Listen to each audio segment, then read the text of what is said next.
शास्त्रार्थ तो छोड़िए साहब, आज जिस तरीके से लोगों के अंदर मानसिकता बनाई जा रही है कि देश के शासक को देश के ऊपर ला करके खड़ा कर दिया गया है, और जब आप सरकार की आलोचना करते हैं मतलब आप देश की आलोचना करते हैं। इस तरीके की मानसिकता लोगों के बीच में डाल दी गई है। एक सवाल देखिए कि 30 बरस हो गया अभी तक पढ़ रहा है।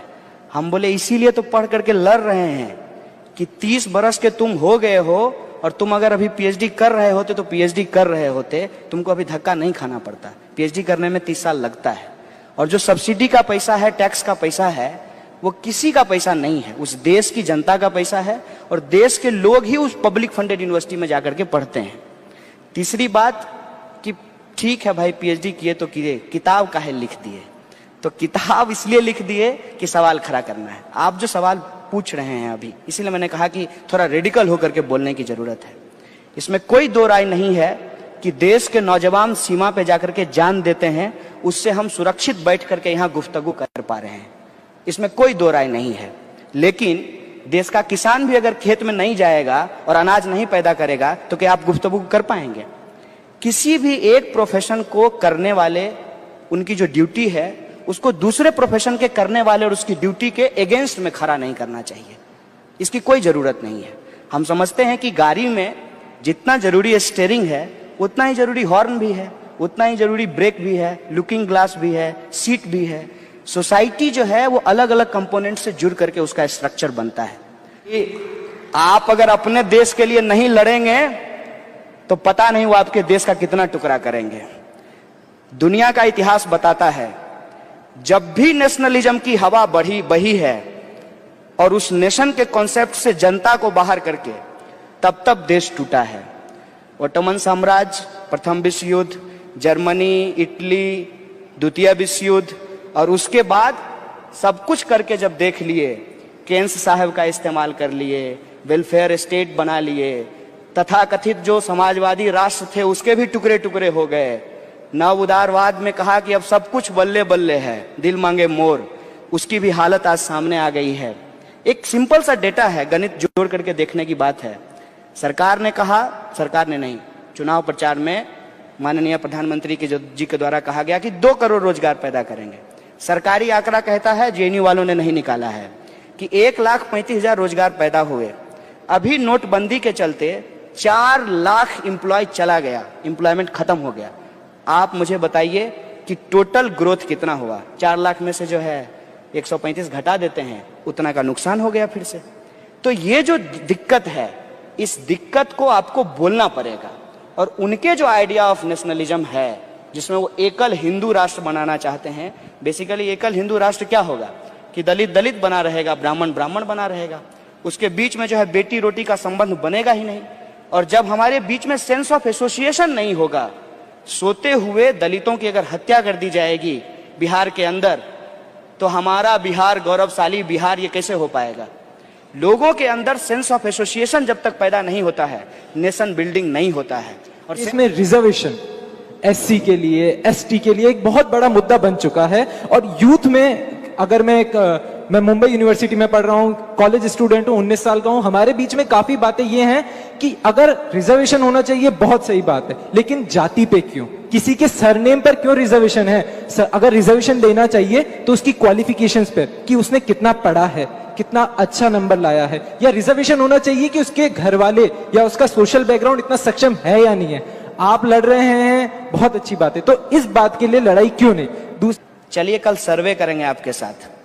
ये जितना भी नाली साफ करने का काम करते हैं ना, उसमें खोज के बताइएगा मुझे कि कौन जाति के कितने लोग हैं। और दूसरा, मंदिर का जो पुजारी होता है ना, उसका भी एक कास्ट एनालिसिस करेंगे और पूछेंगे कि उसमें किस जाति के कितने लोग हैं। और तीसरा, थर्ड फॉर्म में आपको बताता हूं कि आप में और हम में ऐसी कौन सी कमी है, और माननीय अंबानी जी के सुपुत्र में ऐसा कौन सा गुण है कि वो पैदा होते ही अरबपति होते हैं, और हम जो है तरसते रहते हैं 2 जून रोटी के लिए भी। क्या ये कोई रिजर्वेशन है कि नहीं है? इसको समझने की कोशिश कीजिएगा, तब आपको ये लगेगा कि रिजर्वेशन दरअसल सोसाइटी के अंदर जो ऑलरेडी इनइक्वलिटी है ना, उसको खत्म करने के लिए है। ऐसा नहीं है कि उससे कोई और इनइक्वलिटी सोसाइटी में पैदा करना है। लेकिन पैदा कैसे हो जाता है? पैदा इसलिए हो जाता है कि जिसको रिजर्वेशन का लाभ मिला है उसको पॉइंट आउट करके हम बताते हैं कि देखो इसको रिजर्वेशन देने की क्या जरूरत है। चलिए इस आंकड़े पे भी बात कर लेंगे। हम पूछते हैं कि जब इस देश के अंदर मात्र 2% जॉब जो है वो सरकारी संस्थानों में है, 98% जॉब जो है वो प्राइवेट संस्थानों में है, और प्राइवेट संस्थानों में कोई रिजर्वेशन नहीं है, तो मुझे बताइए कि रिजर्वेशन से इनइक्वालिटी कैसे आ रही है। रही बात कि कास्ट के आधार पे क्यों, उसका एक कारण मैं आपको बताता हूं कि हिंदुस्तान में रिजर्वेशन जो दिया गया वो इकोनॉमिक आधार पे नहीं दिया गया, सोशल और एजुकेशनल बैकवर्डनेस के आधार पे दिया गया।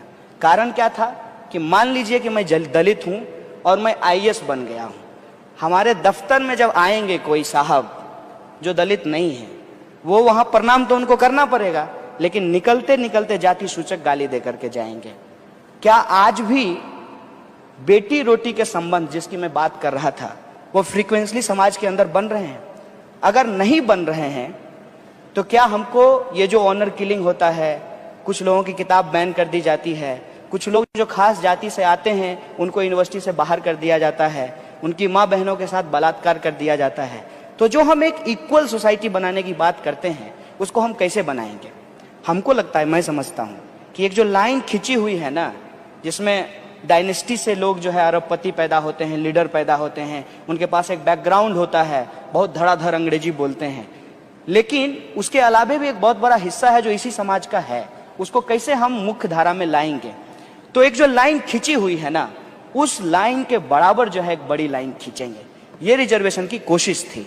मैं मानता हूं कि उसमें बहुत सारी चीजें नहीं हो पाई है, लेकिन ये कोई सॉल्यूशन तो नहीं है ना कि आपके हाथ में कोई जख्म है और वो जख्म आज का नहीं है, पिछले 5000 सालों का जख्म है वो, और उस जख्म को ठीक करने की बजाय आप कह रहे हैं कि हाथ काट करके ही फेंक देंगे।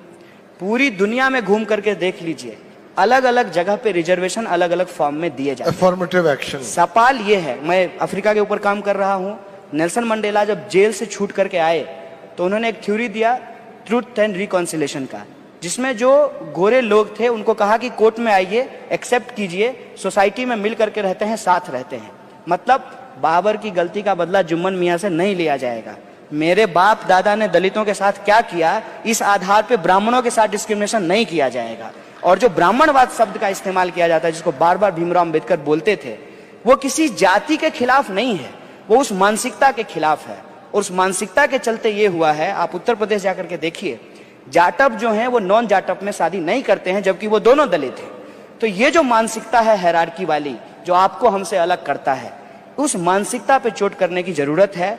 और जब तक आप कोई मेटेरियलिस्टिक चेंज नहीं लाएंगे सोसाइटी के अंदर, तो ये सिर्फ आदर्शवादी कामना करने से ये समाज में लागू नहीं होता है।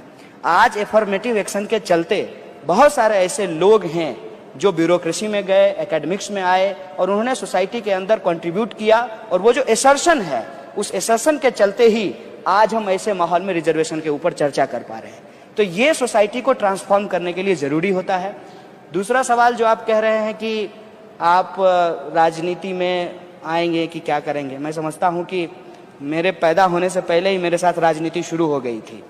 देश ने के अंदर जो सरकार थी उस वक्त वेलफेयर स्टेट के कॉन्सेप्ट के आधार पे हर गर्भवती महिला को पोलियो का टीका नहीं लगाई होती तो हो सकता है कि मैं पोलियो ग्रस्त पैदा होता। तो आपका पैदा होने से पहले ही आपके साथ राजनीति शुरू कर लेती है। ये आपके ऊपर है कि कब आप निर्भर करते हैं कि आप सेंटर ऑफ द स्टेज हैं। अगर आप नहीं हैं तो आपको उसी मार्जिनाइजेशन के खिलाफ सेंटर ऑफ द स्टेज बनने की जरूरत है।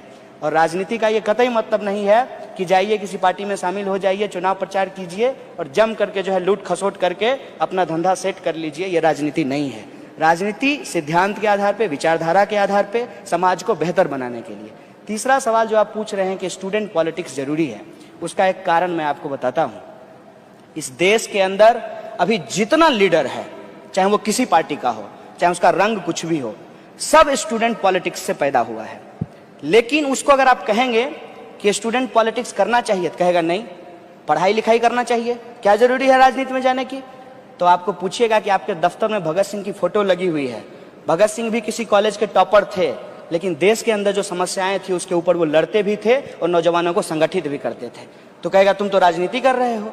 हम कहते हैं कि जब समाज की बेहतरी के लिए राजनीति करना जरूरी है और आप जो डायनेस्टी करेंगे कि माने नेताजी का बेटा नेता होगा, कलेक्टर साहब का बेटा कलेक्टर होगा, लेकिन किसान का बेटा किसान नहीं होगा, ये जो परिस्थिति पैदा की गई है, देखिए दोनों काम है, दोनों प्रोफेशन है, लेकिन किसान का बेटा किसान नहीं होना चाहता और नेताजी का बेटा नेता होना चाहता है।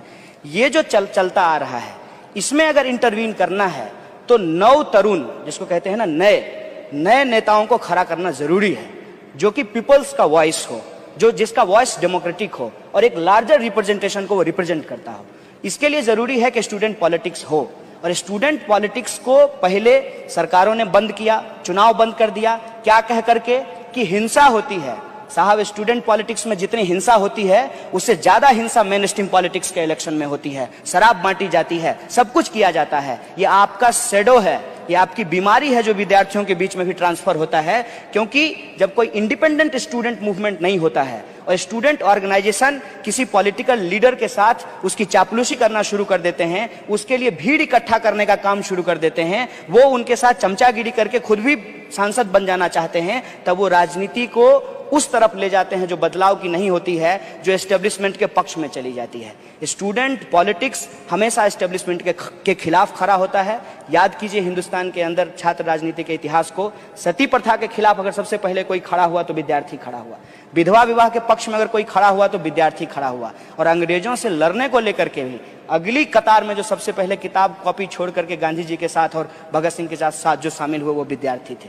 मैं समझता हूं कि विद्यार्थी को इस लेगेसी को आगे ले जाने की जरूरत है, और बेशक हर एक जगह बोलना चाहिए कि मैं एक सिटीजन हूं और राइट टू यूनियनाइज हमारा एक कॉन्स्टिट्यूशनल राइट है, हम अपना यूनियन चुनेंगे, क्योंकि हमारा यूनियन हमारी ताकत होगी और हम मैनेजमेंट को झुका करके विद्यार्थियों के पक्ष में जो है नीति बनवाएंगे।